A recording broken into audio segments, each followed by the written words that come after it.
A man has been arrested over and over for panhandling and helped change the state's begging law, making it perfectly legal to ask for a handout. So why is it that James Speet spent the weekend locked up for begging? 24 News 8's Ken Coker is at the live desk with that answer. Ken? Yeah, Marley, James Speet is a regular on the streets, begging for money and often ending up in jail.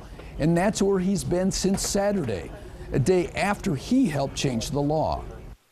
It's pretty astounding that one day after the court ruling, Mr. Speet is back in jail for the very crime that is not a crime. Speet was one of two panhandlers who sued the state and the city of Grand Rapids over the anti-begging law, with help from the ACLU.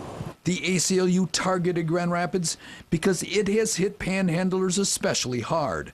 Nearly 400 arrests in 3.5 years. Here are two individuals, really among the least of us, individuals who many of us would walk by on the street and not recognize and not notice. And they stood up for their rights. The state and the city argued that beggars unfairly annoy and intimidate the public and that it's bad for business.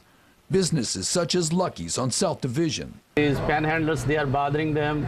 So sometimes, they complain to us, but nothing we can do, On Friday, the panhandlers won their lawsuit. A federal judge ruling that the law violated not only the First Amendment, but the Equal Protection Clause of the 14th Amendment. The judge recognized that the First Amendment, the right to speak freely, isn't just for the rich, it's also for the poor, and that everyone has a right to speak freely, and that includes asking for help if you need it.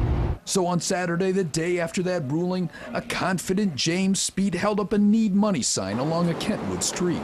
There were some folks who were giving him apples and sandwiches, and some folks were giving him cash. And then a Kentwood police officer gave him a ride to jail despite Speet's objections. The ACLU says the problem is that Kentwood police arrested him under a local begging ordinance, not the tossed out state law. This really points out that I think a lot of towns and cities are now going to have to look at their local laws that outlaw begging and say, are these constitutional?